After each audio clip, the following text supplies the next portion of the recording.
Governor Newsom ordering flags to be lowered to have staff and leaders gathered for a vigil in honor of the Monterey Park shooting. We should say that the governor's been tweeting that he has been hearing about this when he has to turn around and talk about another mass shooting that happened in our state. Yeah, tragedy upon tragedy. Let's get to CBS 13 Steve Large. He was there as officials shared their grief with the community.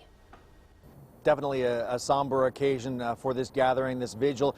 And we learned today at this event that, in fact, both state lawmakers that represent Monterey Park were actually at that shooting scene just a couple of hours before the shooting broke out. There was a citywide Lunar New Year event there with thousands of people, and both the assembly member that represents that area and the state senator that represents that area were part of that event. So I spoke with Assemblymember Mike Fong and State Senator Susan Rubio about their experience over the weekend.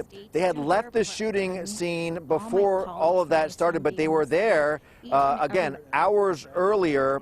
And then when the main city's event ended at around 10 o'clock in the evening, many smaller gatherings took place, including a gathering at the dance studios where the shooting took place. So the festival had thousands of people there, and when this shooting happened 10 o'clock at night, an hour after the closing of the festival, but to shatter the moments of the Year of the Rabbit of peace and hope was just so tragic, and 11 families now will now see their loved ones and friends. So we went from a moment of celebrating to realizing, number one, that it could have been us. Not that he ever had any intention to target the Lunar New Year where we were celebrating, but it did go through our minds, and what people kept asking, is this individual at large?